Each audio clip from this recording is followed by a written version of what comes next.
Praise the Lord. அன்பு இறைவாக்கில் உங்கள் ஒவ்வொருவரையும் ஆண்டவர் இயேசுவின் இனிய நாமத்தினால் வாழ்த்துகிறேன். ஆமென்.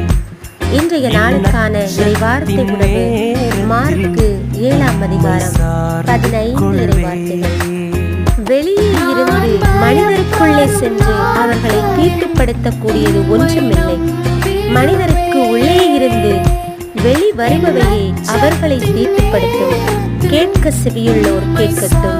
ஆமென். இயேசுவில் பிரியமானவர்களே, இன்றைக்கான இறைவார்த்தையில் ஆண்டவர் நமக்கு உணர்த்துவது தீட்டுப்படுத்தக்கூடியவையாக ஆண்டவர் நமக்கு வெளிப்படுத்துகிறார்.